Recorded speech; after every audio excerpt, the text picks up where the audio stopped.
El anarquismo como doctrina y movimiento. Un ensayo de Aureliano Llanes Herreros. Los más variados y a veces contradictorios contenidos han estado asociados y aún lo están con la expresión anarquismo, moralidad elevada, optimismo racionalista, desorden, propaganda por la acción, terrorismo, individualismo, antiestatismo, antiautoritarismo, organización social, socialismo, apoliticismo, revolución. Hasta tal punto es así que una representación gráfica del contenido de este controvertido término podría andar muy cercana de una especie de rompecabezas muy singular. De él ignoraríamos sus dimensiones, su forma y dibujo, sus piezas andarían mezcladas con las de otros rompecabezas y con bastante dificultad encajarían entre sí. Esta situación está, por tanto, pidiendo a gritos un intento cartesiano de establecer claridad y distinción, lo cual supone una ardua y arriesgada tarea. Y lo que es más grave, el peligro de dar una vez más una visión arbitraria y subjetiva de la cuestión que nos ocupa. A este fin, asumiendo conscientemente la complejidad y riesgo de esta tentadora tarea, me parece que lo más indicado para iniciarla es partir de una distinción, a mi modo de ver, fundamental entre el anarquismo como pensamiento y el anarquismo como movimiento o fuerza social encaminada una hacia la idea y otra hacia el hecho del anarquismo, una la doctrinal y otra la social. Vamos a ocuparnos en este artículo de la primera, del pensamiento, de la doctrina, de la idea anarquista. Concebido el anarquismo desde una perspectiva doctrinal, cabe representarlo en dos niveles o planos diferenciados, aunque como veremos relacionados íntimamente. El primero es un nivel o plano filosófico, abstracto o académico. El segundo, ideológico, concreto o práctico. A este respecto hemos de indicar que son las concepciones de Dimitri o Borne sobre las diferencias y semejanzas entre filosofía e ideología, tal como vienen recogidas en la obra colectiva Las ideologías en el mundo actual, las que he tomado como punto de apoyo para la diferenciación propuesta. Para el primero de los autores citados, ideología y filosofía tienen una estructura idéntica y pertenecen a la misma categoría cultural y a una mentalidad precientífica. Ahora bien, encuentra que si toda ideología está edificada sobre un corpus de ideas, sobre una concepción teórica, sin embargo, la filosofía es especulativa y contemplativa, y la ideología, al contrario, es activa, militante e imperialista. El segundo, abundando en esta distinción, señala el paso o conversión sutil de una u otra. La filosofía, afirma, no tiene su asiento en la serenidad de los intermundos, sino que por el contrario está mezclada en la historia de los hombres y por consiguiente está conectada, desviada y confiscada en beneficio de intereses políticos y sociales específicos, cuando se encuentra en ese estado que él llama la esclavitud. La filosofía, dice, ya no es filosofía sino ideología. En función de esto, el anarquismo como filosofía lo vamos a considerar como un pensamiento especulativo y contemplativo, asentado en una serenidad que podríamos catalogar de ahistórica y al margen, por tanto, incontaminado de toda clase de movimientos y fuerzas sociales históricamente determinadas, y al propio tiempo como ideología. Ese mismo pensamiento está situado históricamente en cuanto ha sido desviado y confiscado en beneficio de unos intereses políticos y sociales particulares, constituyéndose en una forma de pensamiento activo, militante e imperialista al servicio de la clase portadora de esos intereses. Es de señalar que la apreciación en el pensamiento anarquista de estas dos dimensiones o niveles y su interrelación ha sido apuntada a veces en obras de autores anarquistas y no anarquistas. Así, Cañadas, en su obra El anarquismo, menciona y distingue en el anarquismo una vertiente académica y otra práctica. El anarquismo como doctrina social y humana, dice, no podía conformarse siendo simplemente una teoría revolucionaria académica. Debía prepararse para las grandes realizaciones revolucionarias prácticas. Igualmente, Fabri, también anarquista, opera o hace uso de este recurso epistemológico cuando trata de explicar sucintamente en uno de sus folletos de divulgación el desarrollo histórico del anarquismo. Opina que es a partir de Proudhon cuando el pensamiento anarquista alcanza su madurez, transformándose en un programa de revolución social, y destaca que en el seno de la Primera Internacional la idea anarquista, concepción abstracta y polémica, se convirtió en programa de acción de reivindicación y de revolución social de las clases trabajadoras. Con ello, Fabri se refiere a la ideologización del pensamiento anarquista al señalar el proceso de conversión que sufre a partir de Proudhon, y señala el beneficiario, según Borne, de la desviación y confiscación, la clase obrera. En otra parte de su obra insiste en su apreciación.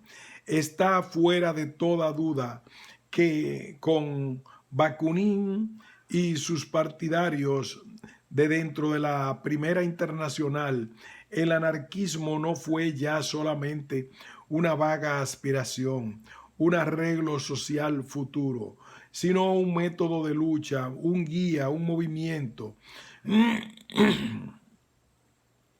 de la clase obrera, claro está, tornándose el anarquismo en ideología.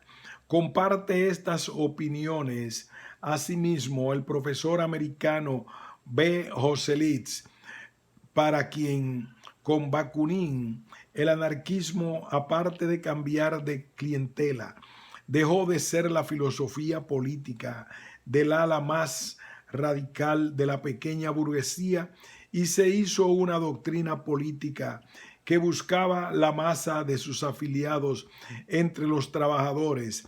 Pasó de especulación abstracta sobre el uso y el abuso del poder político a una teoría de acción práctica. Centrándose primeramente en el nivel o plano filosófico, es de señalar que el anarquismo se lo suele considerar como una especie de humanismo como una determinada actitud filosófica que se ha señalado como objetivo último y supremo, la defensa de la dignidad y la libertad humana en todo tiempo y lugar. En esta línea se manifiesta, por lo demás, con gran frecuencia, pensadores anarquistas del siglo XX como Rabbani, Netló, Fabri, S. Clara, Cañadas, Rudiller, etc. Los pilares básicos de esta construcción los señala J. L. Rubio, quien, comentando una cita del último de los autores mencionados, afirma que con ello el anarquismo queda relegado a un plano más modesto del habitual y tradicional de fuerza revolucionaria, pero, sin embargo, se lo lleva en el fondo a uno más profundo, más perdurable, al plano ético de la defensa del hombre, de su individualidad, de su personalidad. Ahora, mañana, siempre y en todas las sociedades imaginables, al plano, pues, filosófico, quedando configurado el anarquismo como una forma de pensamiento especulativo y contemplativo, desvinculado por su propia naturaleza de todo condicionamiento histórico-social. Es Abad de Santillán quien, a mi juicio, expresa mejor la vertiente abstracta o académica del anarquismo a finales de los años 60. Para este destacado pensador, historiador y militante del movimiento anarquista español, el anarquismo es una actitud y una concepción humanística básica que defiende y proclama la dignidad y libertad del hombre en cualquiera que sean las circunstancias y que puede manifestarse sin cubrirse o definirse con esa palabra que dio origen a tantas discusiones y hostilidades, pues añade, tal palabra podría desaparecer, pero nunca su esencia, su impulso, su mensaje, porque el anarquismo, dice Santillán, pretende la defensa y la dignidad y libertad del hombre en todas las circunstancias, en todos los sistemas políticos de ayer, de hoy y de mañana. No puede ser, ni es una receta política, ni un programa perfecto, ni una panacea.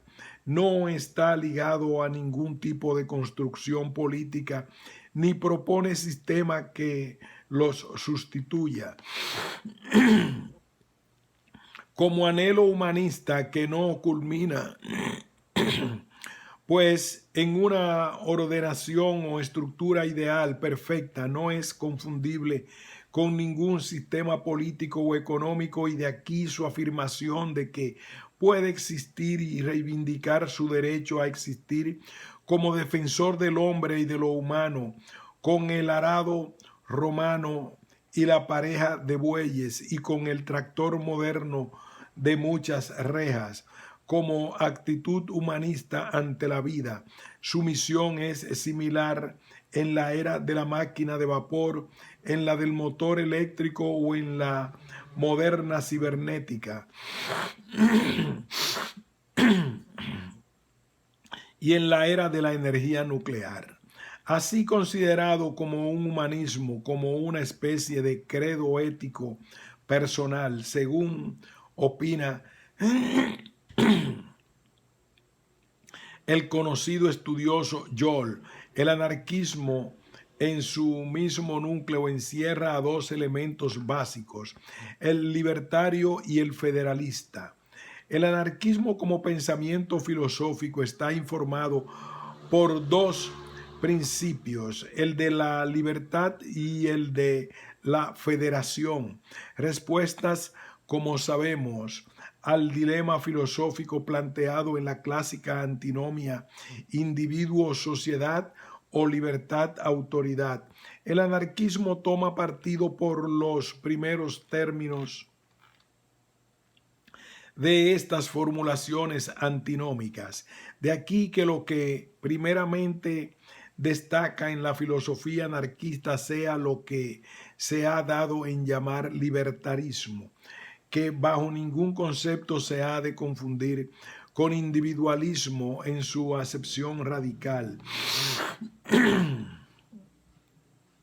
A diferencia de este último, el libertarismo no coloca la libertad humana como punto de partida, sino por el contrario, como meta final a alcanzar. Según el conocido anarquista inglés H. Reed, el error de un ilustre representante del individualismo radical, Rousseau, fue el de considerar la libertad como una esencia, como valor eternamente subsistente en el hombre. El hombre, como afirma con justeza H. Reed, no ha nacido libre en este sentido. Ha nacido como un simple manojo de carne y huesos, con la libertad como una de las posibilidades de su existencia. Sobre él cae la responsabilidad de crear las condiciones de su libertad. Además, el libertarismo reconoce que la libertad constituye tan solo un punto de referencia meramente ideal y irrealizable por completo en la práctica. Esto supone la aceptación implícita en la vida humana de la permanente tensión entre individuo y sociedad. Las bases del libertarismo, tal como aquí las presentamos, se encuentran sentadas en la producción doctrinal de Proudhon, especialmente en los primeros capítulos de su obra. El principio federativo, como resultado de la aplicación de su método antinómico a la realidad social y la implícita aceptación de la idea del progreso. En síntesis, se puede afirmar que el libertarismo proudhoniano queda recogido en tres postulados básicos. La vida social se caracteriza por la oposición antinómica entre dos principios, el de la libertad y el de la autoridad. Segundo, estos dos principios, aun cuando su influencia puede variar según el tipo de sociedad de que se trate, son, sin embargo, irreductibles. Tal irreductibilidad constituye una condición absoluta de la vida social. Y tercero, en el transcurso de la historia humana se hace patente un hecho capital, la progresión de la libertad y la consiguiente regresión de la autoridad. En consecuencia, esta última va siendo poco a poco subordinada a aquella. Son estas bases las que, a nuestro juicio, ponen en entredicho la opinión tan generalizada que identifica anarquismo con individualismo extremo o radical, y las que sin duda han permitido a algunos autores anarquistas como Souchy considerar el anarquismo como una filosofía de la libertad. Para este autor, los seguidores de tal filosofía, los libertarios, deben luchar hoy como antes contra toda amenaza a la libertad. Luchar donde y cuando sea contra las injusticias y en favor de más libertad y más bienestar. Fabri, por otra parte, expresa muy aproximadamente el sentido que aquí le atribuimos al libertarismo, al definirlo como tendencia espiritual a la libertad del individuo y de los pueblos por la liberación progresiva de los lazos exteriores y de las coerciones violentas, patronales y estatales. Para él, la anarquía, el liberalismo, a nuestros efectos, es la suma de todas las tendencias a la libertad, en religión, en moral, en política, en economía, en la ciencia y en la escuela, lo mismo que en las fábricas, que en la calle, en la industria y en la revolución. El carácter relativo y no absoluto que se le concede a la filosofía anarquista, al individuo y a la libertad, hace que se manifieste el segundo elemento integrante de aquella, el federalismo, entendiendo por tal una particular concepción pluralista del orden social humano, es decir, el federalismo concebido como complejo ideológico que apunta o se refiere a lo que debe ser, a cómo deben ser ordenadas las relaciones político-económico-sociales en una sociedad dada, con el fin de realizar un orden convivencial inspirado en un determinado sistema de valores. Sistema de valores que en lo que respecta a la filosofía anarquista está presidido por el de la libertad. Es la libertad, o mejor dicho, la aspiración hacia la libertad que caracteriza al libertarismo, la que exige como contrapartida a su naturaleza relativista que la sociedad, antítesis del individuo, esté estructurada de forma tal que permita en la mayor medida de lo posible el desarrollo de la libertad de cada ser humano. Esto no puede ser alcanzado sino a través de un esquema específico de organización que reúna y coordine a múltiples unidades sociales de toda clase y condición y a todo nivel geográfico. Libertarismo y federalismo integran, podríamos decir, la cara positiva del pensamiento filosófico anarquista, el antiautoritarismo y el anticentralismo, la negativa. Si la filosofía anarquista es libertaria y federalista, lógicamente ha de ser antiautoritaria y anticentralista. Ha de rechazar el poder y toda forma de organización social que facilite el predominio del factor autoritario en la vida social.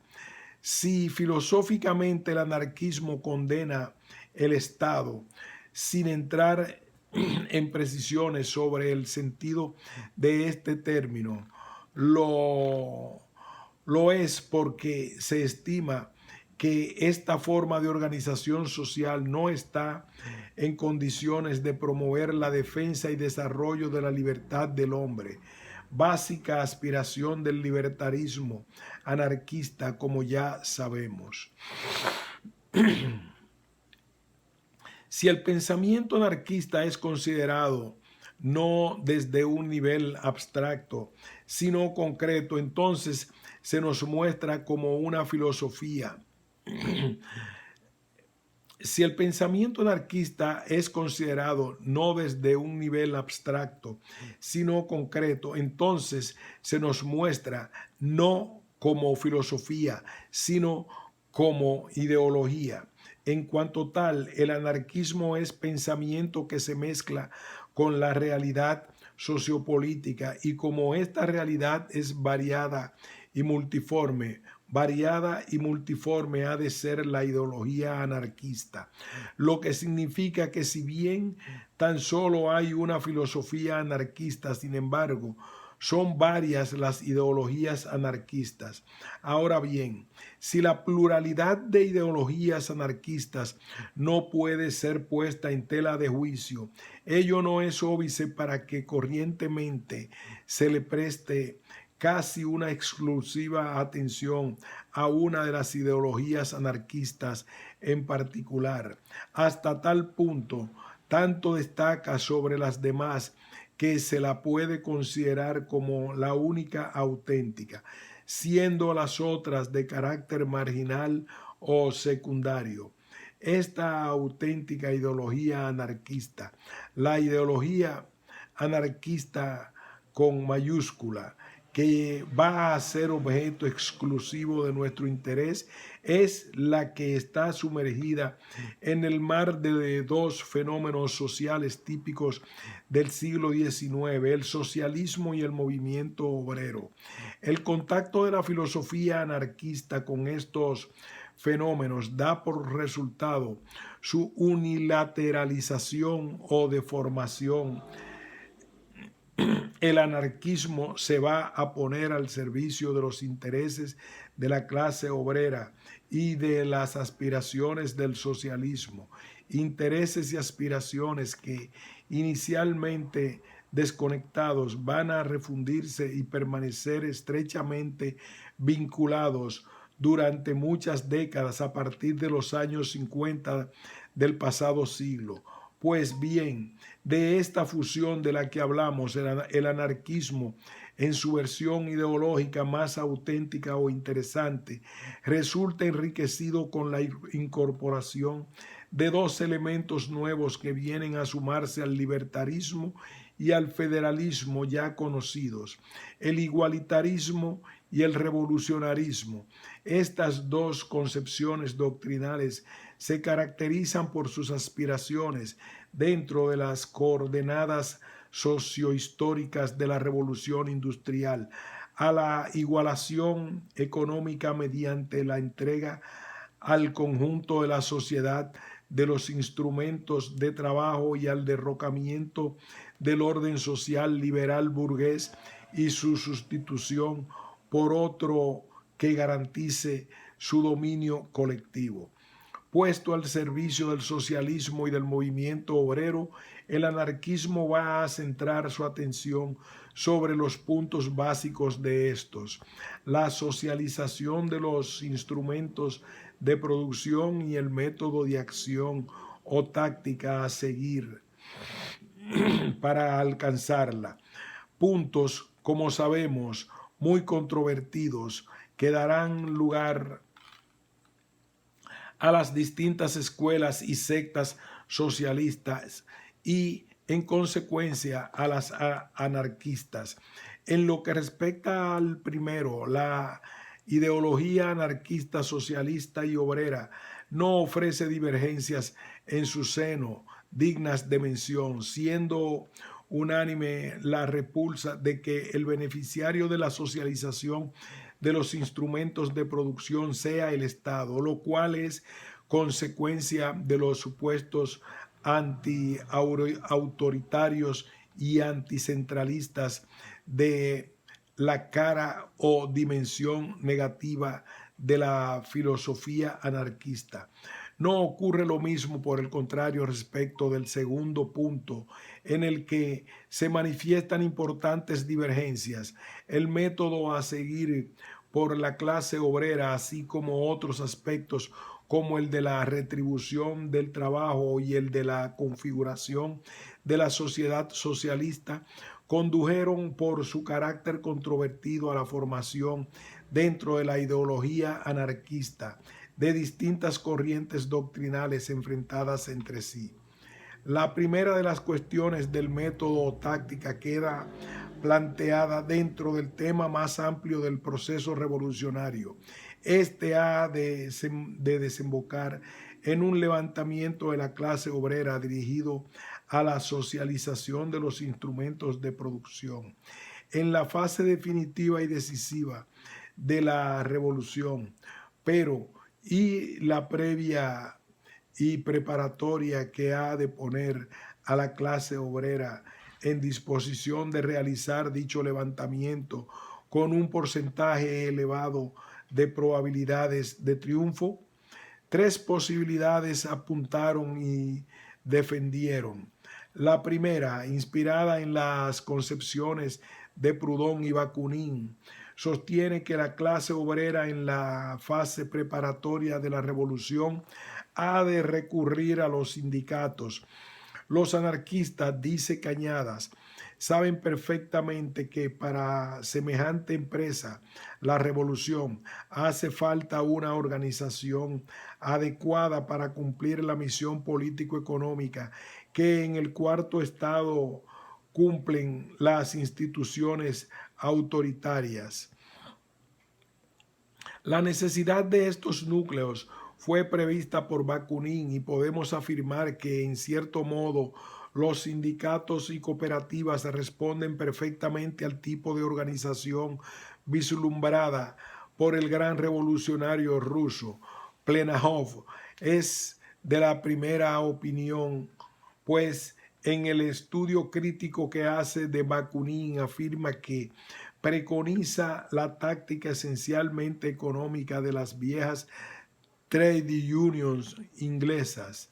La segunda, formulada frente a la anterior y seguidora de las enseñanzas de Kropotkin y Malatesta, preconiza la formación de múltiples y pequeños grupos de obreros e intelectuales adeptos a la causa obrera, con la misión de infundir entre ella el espíritu revolucionario preciso para que se decida a pasar a la fase definitiva de la revolución, el levantamiento popular. Para ello ha de recurrir a la propaganda y por la palabra escrita o hablada, ya por la acción. Es de señalar a este respecto que hasta la fecha no ha sido debidamente realzado el carácter de método de lucha obrera que tiene la formación de grupos de propaganda por la palabra o por la acción, destinados a sustituir a las organizaciones sindicales. Ellos sin perjuicio de reconocer que se haya constatado el hecho de la existencia en el movimiento anarquista de fórmulas de actuación a través de estructuras organizativas distintas y opuestas a las sindicales, y de que incluso fuesen las únicas o casi las únicas durante ciertos periodos de tiempo. Brennan, en su clásica obra El laberinto español, puede servir de ejemplo de esta constatación a que aludimos cuando, relatando los comienzos del terrorismo en Barcelona, afirma: es a partir de ahora que el grupo reducido viene a ser la organización característica. Pequeñas partidas o tertulias de gente se reunían cada día en un café para discutir las nuevas ideas y trazar planes, y en el centro de estos había 4 o 5 iniciados, por lo común íntimos amigos, que tenían los secretos. La mayoría de ellos se contentaban con la discusión y propaganda en la que alcanzaban resultados satisfactorios, pero bajo influencias extranjeras otros grupos se hicieron terroristas. Asimismo, Woodcock se hace eco de la existencia de estos grupos de propaganda en distintas partes de su obra sobre el anarquismo, y especialmente en la que, explicando las diferencias entre colectivismo y comunismo, apunta como una de estas la de la organización. Los anarcocomunistas adoptaron el punto de vista de que era necesario organizarse en grupos integrados exclusivamente de devotos anarquistas, propagandistas por la palabra o la acción. Los colectivistas pensaban en términos de grandes organizaciones de trabajadores que tendrían una élite fermentadora de anarquistas convencidos, pero que no podían una completa conversión de la masa de los miembros. La tercera, formulada en España y en la que se aprecia la influencia de las concepciones revolucionarias bolcheviques, sostiene que el mejor medio de garantizar el éxito de la revolución social es el de la constitución de milicias obreras que estén en disposición de conquistar el poder para realizar desde él la sociedad socialista. Mucha importancia tiene en la ideología anarquista, socialista y obrera la división que surgió con respecto a la cuestión de la retribución del trabajo en la sociedad socialista. Para unos se habría de realizar de acuerdo al esfuerzo productivo del trabajador en función de su aportación a la sociedad. Para otros, por el contrario, el criterio a tener en cuenta no es el del esfuerzo, sino el de las necesidades. Las dos posiciones quedaron recogidas respectivamente en los aforismos, a cada uno según sus obras y a cada uno según sus necesidades. Asimismo, otro punto de polémica doctrinal, aunque de menos trascendencia que los dos anteriores, fue el relativo a la configuración de la sociedad anarquista. Aquí se pregunta de una forma, aquí se enfrentan de una parte la opinión de aquellos que la concebían según el modelo sindical y de otra la de aquellos que dejan abierta la fisonomía que tendrá el orden social anarquista, rechazando por totalitaria y dictatorial la dirección rival.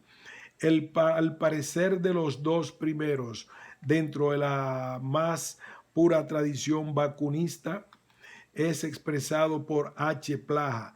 Para nosotros el sindicalismo es el solar del futuro edificio social y económico y la cantera de donde se extraen los materiales para construir el nuevo edificio social con solidez y belleza de líneas es el anarquismo. Entienden los segundos que no es lícito prefijar las formas sociales que ha de adoptar libremente el pueblo triunfante en el curso de la obra revolucionaria y después de ella, cuando no exista sombra de dictadura, de espíritu de clase, de ley ni de autoridad alguna. Por tanto, el sindicato no es más que una estructura especial y transitoria, un método, un arma que emplean los obreros para mejorar sus condiciones, de existencia material dentro del régimen capitalista y a lo sumo un instrumento más que puede ser utilizado para coadyuvar a la obra revolucionaria y nada más. No deben ser las organizaciones obreras como pretenden los sindicalistas, los órganos de producción y distribución de la sociedad futura, ni están llamados al ejercicio de ningún poder cuando la revolución triunfe. Los sindicatos son organizaciones transitorias impuestas por las condiciones en que se desarrolla la vida del trabajo en la actual sociedad capitalista, que responden únicamente a esta necesidad económica y que han de desaparecer en cuanto se supriman las clases sociales y triunfen la igualdad y la justicia.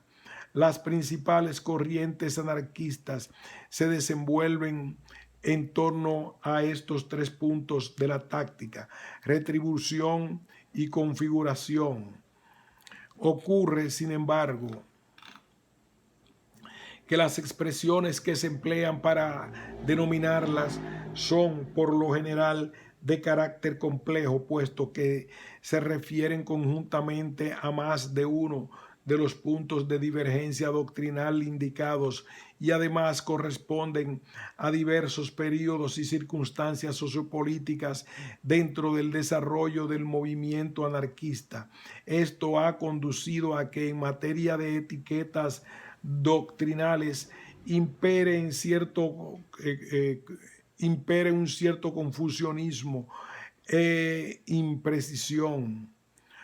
Ante esta situación resulta obligado examinar, aunque sea brevemente, el significado de las expresiones más usuales como anarcocolectivismo, anarcocomunismo, anarcosindicalismo, anarcobolcheviquismo y anarcopurismo, o en otras palabras, el contenido de lo que podríamos llamar las anarcodoctrinas. Anarcocolectivismo, la expresión colectivismo a secas, originariamente está relacionada dentro del pensamiento socialista con uno de sus postulados básicos, la socialización de la producción. Con ella se quiere indicar la corriente doctrinal que propugna una específica forma de dicha socialización, que la propiedad, posesión o detentación de los instrumentos de producción sea atribuida no al Estado, sino al conjunto de las colectividades obreras federadas entre sí. El colectivismo concede a estas la titularidad de aquellos. En esta su significación originaria no se plantean divergencias dentro de la ideología anarquista que aquí nos interesa. Todas sus corrientes son colectivistas. Esta es una nota común en todas las doctrinas a nivel ideológico del movimiento anarquista obrero. Si la titularidad de los instrumentos de producción no es controvertida, resulta evidente que el colectivismo y el anarquismo, o lo que es igual al anarcocolectivismo, ha de tener un contenido no admitido por todas las directrices anarquistas. ¿Qué es, pues, el anarcocolectivismo? Nos podemos preguntar cuál es su significado. Podemos decir que anarcocolectivismo es la expresión empleada para referirse a una noción doctrinal compleja que contiene conjuntamente el criterio de esfuerzo u obra individuales en el punto de la remuneración del trabajo, el de la acción sindical, en el de la táctica o método de lucha obrera, y el del modelo sindical en el que la configuración de la sociedad anarquista se opone al anarcocomunismo y presenta grandes similitudes con el anarcosindicalismo, del que solo se diferencia en el punto de la remuneración del trabajo. Se gestó en la etapa internacionalista del movimiento anarquista, cuando las asociaciones obreras estaban legalmente reconocidas por el Estado burgués. Anarcocomunismo. La expresión comunismo en su sentido original es la contrapartida del colectivismo. Se quiere indicar con ello una dirección doctrinal que interpreta la socialización de los instrumentos de producción en el sentido de atribuirlos al Estado. Este es el titular, poseedor, detentador, propietario de aquellos. Ahora bien, puesto que tal titularidad es rechazada por todas las corrientes doctrinales anarquistas, el significado de comunismo dentro de la esfera de estas, o lo que es lo mismo, el anarcocomunismo, ha de ser muy otro. Dentro de la ideología anarquista, anarcocomunismo es un término referido a una noción doctrinal compleja que integra dentro de sí en conjunto el criterio de la remuneración laboral en atención a las necesidades de cada uno, el de la táctica obrera a base de grupos de propaganda flexiblemente organizados, y el que acentúa el naturalismo y espontaneísmo dentro del orden social futuro. Se opone de lleno al anarcocolectivismo y presenta muchas similitudes con el anarcopurismo, del que se distinguen ligeramente en cuanto a la táctica obrera. Queda situado entre las dos décadas del siglo XIX y las dos siguientes del presente. Anarcosindicalismo. La expresión sindicalismo, aparte de ser empleada como sinonimia de movimiento sindical, no es asimismo para referirse a una doctrina social que sostiene que el sindicalismo, la organización sindical, se basta a sí misma, de tal modo que a efectos del logro de sus fines es innecesaria y aún perjudicial todo tipo de relación con el Estado o los partidos políticos.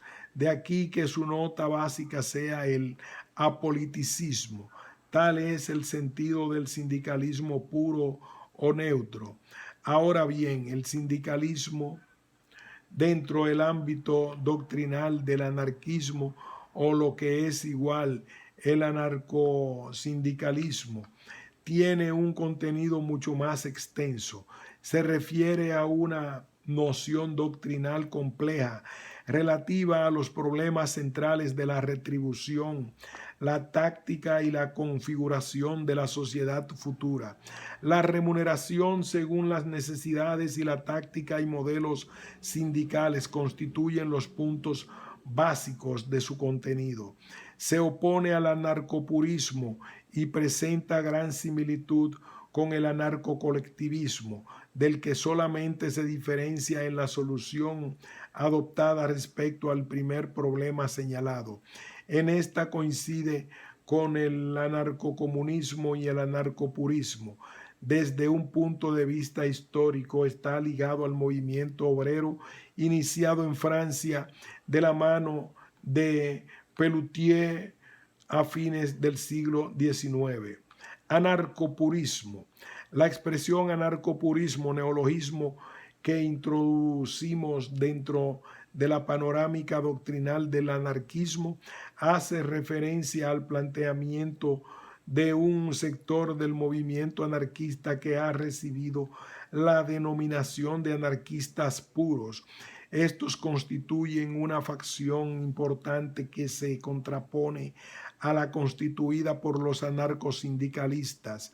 El ser caracterizados por la oposición a estos últimos da como resultado el que circulen sobre los anarquistas puros variadas e imprecisas representaciones que en síntesis pueden a nuestro juicio quedar reducidas a tres.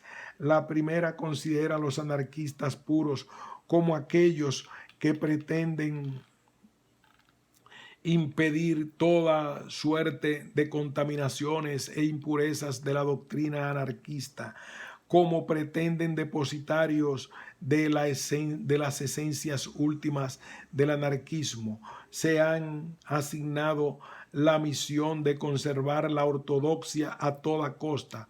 De aquí que el anarquista puro sea dogmático e intransigente. Para él los principios son lo primero. Todo lo demás debe subordinarse a ellos, incluido, por supuesto, el propio movimiento obrero. A tenor de esta representación resulta, pues, que la pureza que los caracteriza es de índole predominantemente filosófico, puesto que sus preocupaciones van dirigidas primordialmente a la defensa de los elementos libertario y federalista del pensamiento anarquista. De aquí la insistencia en señalar el peligro que representa toda organización rígida, con todas sus inevitables secuelas de autoritarismo, burocratismo y centralismo. De aquí su pactismo. Conviene añadir que es posible atribuirle a los puristas dentro de esta representación preocupaciones de índole ideológica, lo que hace que se aproximen e incluso confundan con los narcocomunistas. Para la segunda representación, los anarquistas puros son aquellos que advierten el peligro que acecha continuamente al movimiento sindical de caer en el reformismo, con la consiguiente pérdida de espíritu revolucionario. Son puros estos anarquistas porque defienden a toda costa los elementos básicos de la ideología anarquista obrera, igualitarismo y revolucionarismo. Defienden pues la pureza del socialismo que pide la socialización de los instrumentos de producción y el cambio de las estructuras sociales.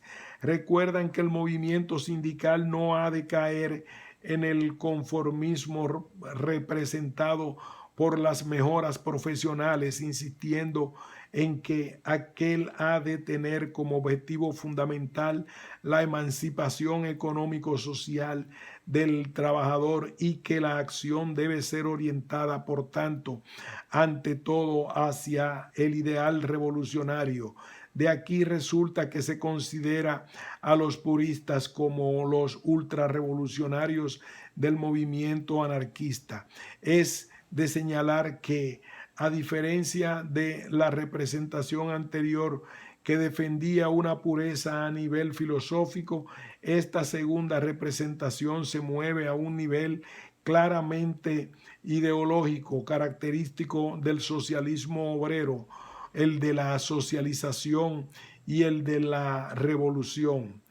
Y C, según la tercera representación, son puros o puristas aquellos anarquistas cuya actitud consiste no tanto en prevenir contra los peligros del autoritarismo, burocratización, tibieza revolucionaria, etcétera, como en poner en entredicho la eficacia revolucionaria de las organizaciones sindicales.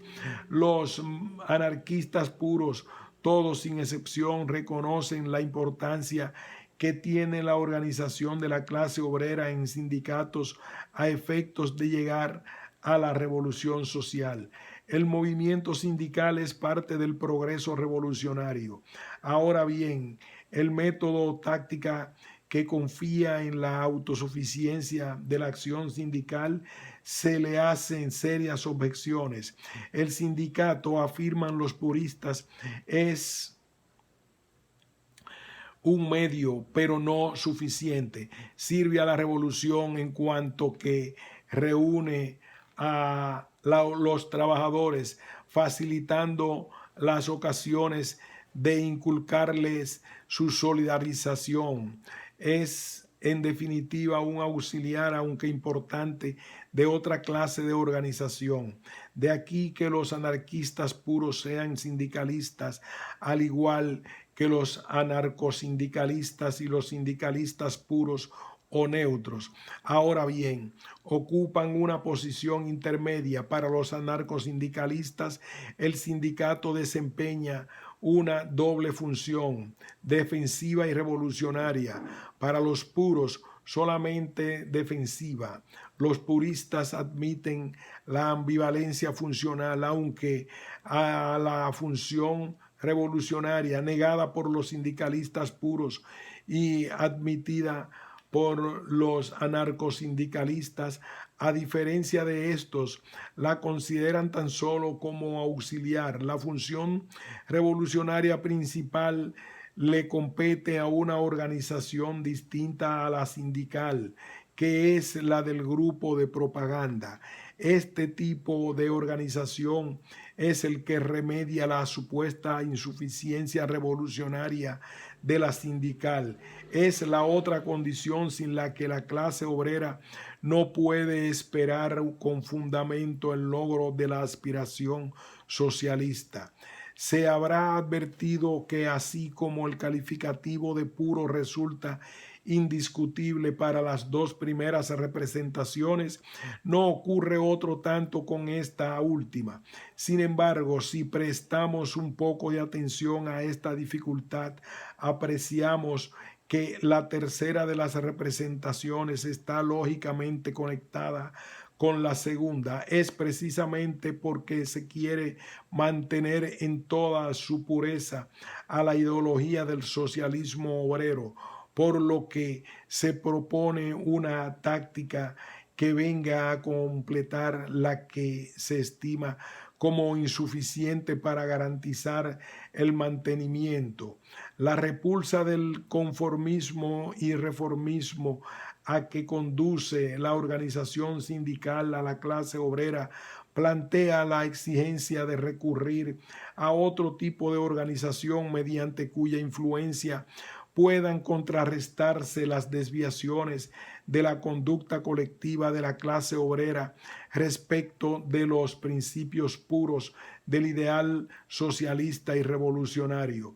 Por lo demás, estas tres representaciones de los anarquistas puros nos van a servir para poder construir el contenido del vocablo anarcopurismo dentro de la panorámica de las anarcodoctrinas.